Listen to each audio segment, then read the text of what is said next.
കാരണം കുറെ ദിവസങ്ങളായി ഒരു റഫീഖ് സലഫി എന്ന ഒരാള് അടിസ്ഥാനരഹിതമായി കുറേയധികം ആരോപണങ്ങളും കുറെ വക്രതകളും അനാവശ്യമായിട്ടുള്ള കുറച്ച് വിശദീകരണങ്ങളും ഒക്കെയായി പ്രത്യക്ഷപ്പെട്ടിരിക്കുന്നു. പലരും എന്നോട് പറഞ്ഞു, യുക്തിവാദത്തിലേക്ക് ആൾക്കാർ വരുന്നത് സുന്നി പ്രസ്ഥാനത്തിൽ നിന്നാണെന്ന് പറഞ്ഞല്ലോ. അല്ല, ഖുർആൻ വായിച്ച് തന്നെ ആൾക്കാർ യുക്തിവാദികളാകുന്നത്. അതിന് പ്രത്യേകിച്ച് ഒരു പ്രസ്ഥാനത്തിന്റെ ആവശ്യമില്ല. പിന്നെ ഞാൻ വന്നത് മുജാഹിദ് പ്രസ്ഥാനത്തിൽ നിന്നാ, അയ്യൂബ് വന്നത് മുജാഹിദ് പ്രസ്ഥാനത്തിൽ നിന്നാ, ജബ്ബാർ മാഷ് വന്നത് മുജാഹിദ് പ്രസ്ഥാനത്തിൽ നിന്നാ, പിന്നെ കെ അബ്ദുൽ അലി മാഷ് കാപ്പാട് 47 വർഷമായ യുക്തിവാദിയാണ് അദ്ദേഹം വന്നതും മുജാഹിദ് പ്രസ്ഥാനത്തിൽ നിന്നാണ്. അപ്പോ യുക്തിവാദികൾക്ക് ഏറ്റവും കൂടുതൽ വളക്കൂറുള്ള മണ്ണ് സുന്നിസമാണെന്ന് നിങ്ങൾ പറയണ്ട. മുജാഹിദുകാരെ കേരളത്തിലെ മാപ്പിളാറെന്ന് പറഞ്ഞാല് ഒരുത്തം വന്നിട്ട് ഞാനൊരു നബിയാന്ന് പറഞ്ഞു. പിന്നാലെ പോയത് ആരാന്നറിഞ്ഞത്? അധികവും പാഞ്ഞത് നബിയാന്ന് പറഞ്ഞിട്ട് വന്നവന്റെ പിന്നാലെ പാഞ്ഞ മുജാഹിദീങ്ങൾ അധികവും പാഞ്ഞ് അല്ലേ? ചേകന്നൂര് വന്നിട്ട് പറഞ്ഞ് 3 നേരം അനുകരിക്കണ്ടെന്ന്. പിന്നാലെ പോയാരാ? പിന്നെ സുന്നി, ഒരൊറ്റ സുന്നി പോയിക്കോ ജമാഅത്തെ ഇസ്ലാമിക്കാരൻ പോയിക്കോ. ആരാ ചേകന്നൂരിന്റെ പിന്നാലെ പാഞ്ഞ? മുജാഹിദീങ്ങളല്ലേ. ഞാനൊരു നബിയാന്ന് പറഞ്ഞിട്ട് മീർസാ ഗുലാമിന്റെ പിന്നാലെ കേരളത്തിന്ന് പാഞ്ഞ ആരാണ്? ഒരു കള്ള ഹദീസ് കൊണ്ടുവന്നിട്ട്, കള്ള യഹൂദി കെട്ടിണ്ടാക്കിയ പേര് കള്ള ഹദീസ് കൊണ്ടുവന്നിട്ട് അതിനെ കൊണ്ടൊരു സംഘടന ഉണ്ടാക്കിയപ്പോ ആദ്യം പാഞ്ഞ ആരാണ്? ആദ്യം CP സലീം അല്ലേ? CP സലീം, പിന്നെ ഫൈസൽ മുസ്ലിയാർ, മുജാഹിദ് വാൽസേരി, ഹുസൈൻ സലഫി എന്ന് പറഞ്ഞിട്ട് ഏറ്റവും ബുദ്ധിയുണ്ട് എന്ന് വിചാരിച്ചവരൊക്കെയാ പറഞ്ഞത്. ഇതാ സുന്നികൾക്കും ജമാഅത്തെ ഇസ്ലാമിക്കാർക്കും തബ്ലീഗുകാർക്കും ഓൽക്കൊക്കെ അഭിമാനിക്കാം. ഈ മുജാഹിദുകളെ പോലെ ഇത്ര പൊട്ടന്മാർ ഞങ്ങളായിക്കില്ലല്ലോ. ഇത്ര പൊട്ടന്മാറിയ ആളായിക്കും. ഒരു കള്ള ഹദീസ് കൊണ്ട് ഒരു സംഘടന ഉണ്ടാക്കിയിട്ട് അതിലേക്ക് പോയണ്ടിക്കെങ്കിൽ എത്ര വലിയ പൊട്ടന്മാരായിരിക്കണം. സാഹിബേ, ഈ അബ്ദുറസാഖ് മൗലവിക്ക് ഞാൻ ആരാണെന്ന എന്നെ കുറിച്ച് ഒരു വിവരവും ഇല്ലാണ്ട് വിവരക്കേടാണ് വിളമ്പിയത്. ഞാൻ മുജാഹിദ് പ്രസ്ഥാനത്തിലെ ഇവിടെ ഫോർട്ട് കൊച്ചിയില് ISMന്റെ പ്രസിഡന്റ് ആയിരുന്ന ആളാണ്. ഞാൻ മാത്രമല്ല മുജാഹിദീന്ന് അഹമ്മദ് ജമാഅത്തിൽ പോകുന്നത്. 85-ല് ഒരു ശാഖയില, ചെർലായിക്കര ശാഖ എന്ന് പറയും, അവിടുത്തെ പ്രസിഡന്റ് യൂസുഫ്, അവിടുത്തെ വൈസ് പ്രസിഡന്റ് മജീദ്, അവിടുത്തെ സെക്രട്ടറി കബീർ, അവിടുത്തെ ജോയിന്റ് സെക്രട്ടറി മൻസൂർ മുജാഹിദിന്റെ സജീവ പ്രവർത്തകന്മാരായിരുന്നു.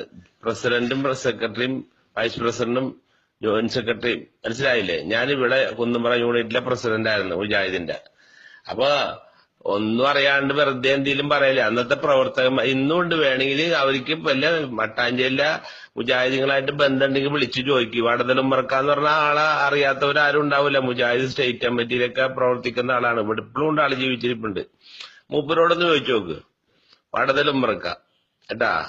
അതുമായി തന്നെ പല ആൾക്കാരും ഉണ്ട് ഇപ്പോഴും പ്രവർത്തിച്ചുകൊണ്ടിരിക്കുന്ന. മിൽമ താഹിർ എന്ന് പറയും, മണ്ഡലം സെക്രട്ടറി എങ്ങനെയാണ്.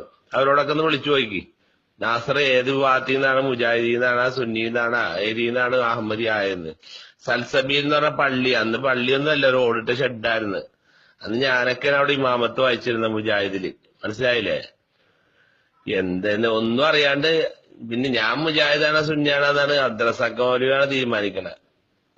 ഞാനുള്ള കാര്യം പറഞ്ഞിട്ടുള്ളൂ, ഒരു കളവും പറഞ്ഞിട്ടില്ല. അന്വേഷിച്ചിട്ട് പറ കേട്ടാ. എല്ലില് വിളിച്ച് ചോദിക്ക്, എന്നിട്ട് പറ. എന്റെ നമ്പർ അവർക്ക് കൊടുക്ക്, അല്ലെ അവരെ നമ്പർ എനിക്കുക. ഇത് നിങ്ങൾ ചോദിച്ചിട്ട് ആ വിവരം എന്നെ അറിയിക്ക്, എന്നിട്ട് ഞാൻ വെളിപ്പെടുത്തി തരാം ബാക്കിയുള്ള കാര്യങ്ങളൊക്കെ. ഒന്നും അറിയാണ്ട് പറഞ്ഞുകൊണ്ട് കിടക്കണേണ്. മുജാഹിദിന്ന് കുറെ ആൾക്കാർ അഹമ്മദ് ജമാഅത്തിൽ പോന്നിട്ടുണ്ട്. മനസ്സിലായ? ഒരു അന്തമുക്ക, ഒരു അബ്ദുൽ ഖാദർക്ക, ഇവരൊക്കെ മുജാഹിദീങ്ങളായിരുന്നു. എല്ലാം മുജാഹിദീങ്ങളാണ്. ഞാനടക്കം മുജാഹിദ്, മജീദ്, അങ്ങനെ കുറെ പേര് മുജാഹിദീന്നാണ് അഹമ്മദ് ജമാഅത്തിൽ ചേർന്നത്. അത് ഭയങ്കര പ്രശ്നം ഉണ്ടാക്കിയതാണ്. കൂട്ടത്തോട് മുജാഹിദ് പ്രവർത്തകന്മാര് അഹമ്മദിയ പ്രസ്ഥാനത്തിൽ ചേർന്നത്. അതിപ്പോ 1985-ലെ ചരിത്രമാണ് കേട്ടാ. 10-32 കൊല്ലായി. അന്വേഷിക്ക് അബ്ദുറസാഖ് മൗലവി. പരിഭാഷ എവിടുന്ന തുടങ്ങിയത്? മുഹമ്മദ് അമാനി മൗലവി പരിഭാഷ എഴുതാൻ തുടങ്ങിയത് എവിടുന്നറിയും? സൂറത്തുൽ ഇഖ്ലാസിന്റെ അവിടുന്ന് മേലക്കല്ല. സൂറത്തുൽ ഫാത്തിഹന്റെ അവിടുന്ന് താഴെക്കുമല്ല, അൽ കഹ്ഫിന്റെ അവിടുന്ന് തുടങ്ങിയത്. എന്താണ് അതിന്റെ കാരണം?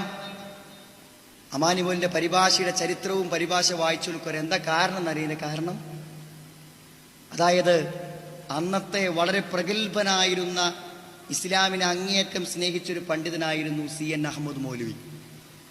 ഞാനിത് വളരെ കരുതി കൂട്ടിയാണ് ഈ ക്യാമ്പിന്റെ സമാപനത്തിൽ പിരിഞ്ഞു പോകുന്ന നിങ്ങളുടെ മനസ്സിൽ ഈ യാഥാർത്ഥ്യം ഓർമ്മപ്പെടുത്തുന്നത്. അദ്ദേഹം ഇസ്ലാമിനെ പൊളിക്കാൻ വന്ന ആളല്ല, ഇസ്ലാമിനെ നശിപ്പിക്കാൻ വന്ന ആളല്ല.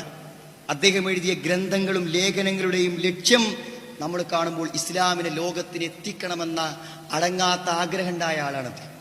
അദ്ദേഹം എന്താ ചെയ്തത്? നിങ്ങൾ ഖുർആൻ ഇങ്ങനെ വായിച്ചു നോക്കിയപ്പോൾ ഇങ്ങനെ തോന്നിച്ചാൽ ആയത്തൊക്കെ അതൊക്കെ അമുസ്ലിങ്ങൾ വായിച്ചാൽ ഖുർആനെ പറ്റി അവർക്ക് തെറ്റിദ്ധാരണ ഉണ്ടാവും. കാരണം മൂസാ നബി അലൈഹി സ്വലാം കടലിൽ അടിച്ചപ്പോൾ ഫംഫലക്കൽ ബഹറു ഫക്കാന കുല്ലു ഫിറക്കിൻ കത്തൗദിൽ അദീം, കടല് പിളന്നു, എന്നിട്ട് മണലും മണ്ണും നിൽക്കുന്ന പോലെ വെള്ളം നിന്നു എന്ന് ഇപ്പോൾ ഒരു അമുസ്ലിം വായിച്ചാൽ ഖുർആനെ പറ്റി തെറ്റിദ്ധാരണ ഉണ്ടാവില്ല അദ്ദേഹത്തിന്, അല്ലേ? അത് തീർക്കണമെന്നാണ് അദ്ദേഹം വിചാരിച്ചത്. ഖബറിൽ ശിക്ഷ ഉണ്ട് എന്ന് പറഞ്ഞാൽ ആരാ വിശ്വസിക്കുക?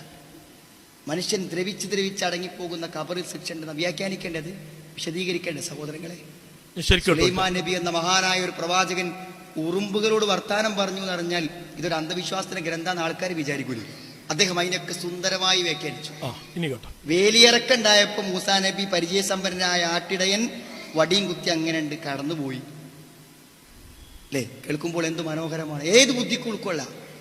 നമ്ലത്ത് എന്ന് പറഞ്ഞാൽ ഉറുമ്പല്ല, അതൊരു ഗോത്രവർഗക്കാരിയാണ്.